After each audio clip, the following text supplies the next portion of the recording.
The year was 2019, and India and Pakistan were about to nuke each other. Both these rivals were about to use their nuclear arsenal on each other, and just then, the voice of reason US came in between and it stopped the nuclear Armageddon. Now, personally, I don't really believe this. Sounds like a Hollywood movie plot. But this is what Mike Pompeo said recently happened in the year 2019. Hi, I'm Prashant Dhawan. Welcome to World Affairs. And recently, I'm sure you must have seen some articles about this online, that Mike Pompeo has claimed that India informed him in 2019 that Pakistan is preparing for a nuclear attack post the Balakot surgical strike, and after that, the US administration came into action and they stopped a nuclear war between both the nations. Now, some of you must be wondering, wait, Mike Pompeo, this is a name I haven't heard of in a very long time. What happened to him? Well, Mike Pompeo, as you remember, he served under the Trump administration. He was Trump's Secretary of State. After removing multiple people from that post, Trump finally zeroed in on Mike Pompeo, and you can say that Pompeo did a decent job in that post. He stayed in that position for a very long time. But as of now, in 2023, Mike Pompeo has distanced himself from Trump and he has his own dreams and aspirations to run for president in 2024, or at least get some kind of a juicy post in the next US administration. And he has started his campaign with the release of a very important book. The book is titled Never Give an Inch, Fighting for the America I Love. And in this book, he has talked about a lot of things, American politics, yada yada yada, and I won't really get into that. That's the boring stuff.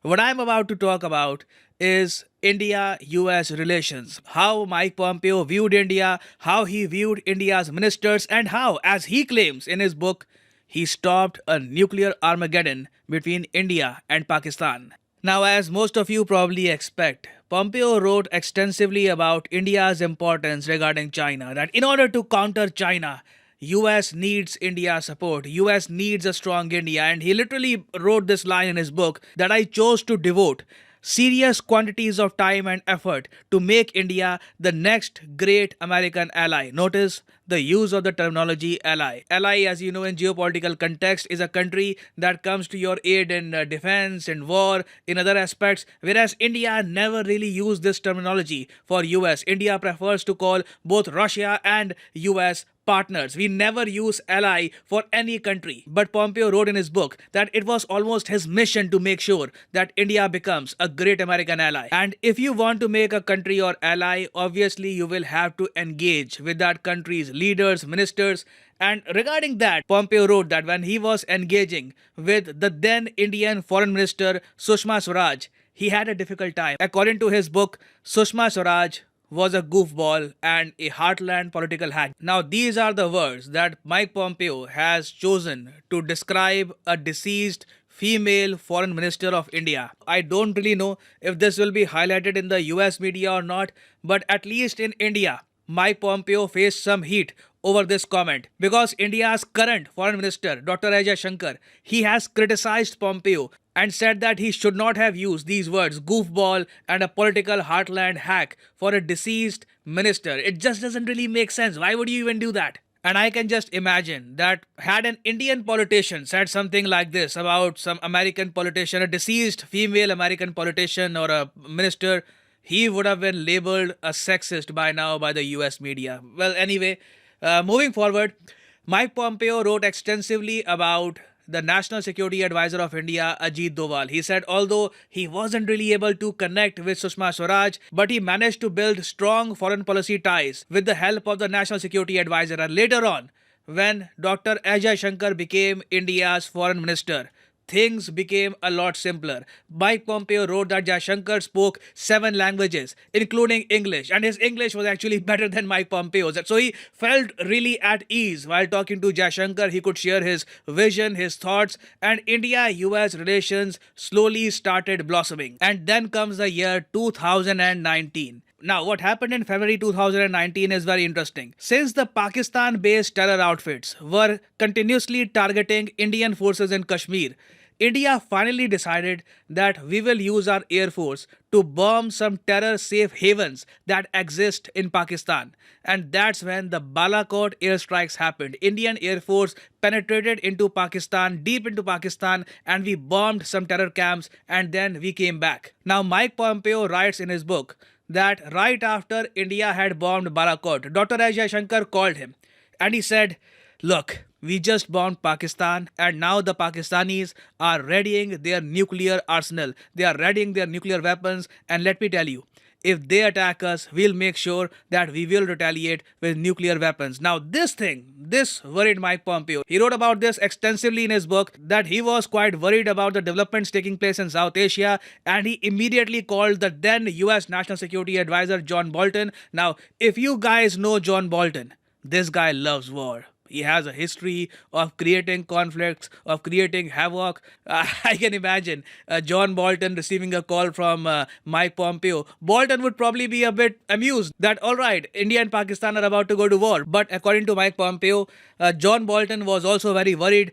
And then both of them decide to call the real leader of Pakistan, not Imran Khan, not the fake puppet. They decided to call the army chief of Pakistan, who actually controls the entire nation. And they asked him, "Are you about to nuke India? Because this is what the Indians are thinking. And if you're about to do that, let me tell you, the Indians will retaliate hard." And when General Bajwa said that, "No, we don't really plan on nuking India. We have absolutely no plans of doing that," the Americans were relieved. This is what Pompeo wrote in his book, that he then told Dr. S. Jaishankar that it's all right. You do not have to activate your nuclear arsenal. The Pakistanis aren't really going to attack. Let's just calm the situation down. And US saved the day. I mean, he literally wrote that. Mike Pompeo literally wrote in his book that no other nation could have done that, preventing a nuclear war between India and Pakistan, but we did it. And that night, we avoided a horrible outcome. Now, if you ask me, obviously he is exaggerating things. I mean, recently India accidentally launched a supersonic missile into Pakistan, the BrahMos cruise missile. Nothing happened. I mean, they didn't really threaten to nuke us. I'm pretty sure Pakistan is well aware about India's nuclear capabilities. So I think Mike Pompeo is just trying to exaggerate the whole event and try to make himself seem as if, he is the Superman of peace and he prevented a nuclear Armageddon. But yeah, I'm sure there were tensions. There were definitely some tensions, but I doubt if nuclear war was seriously considered by India and Pakistan.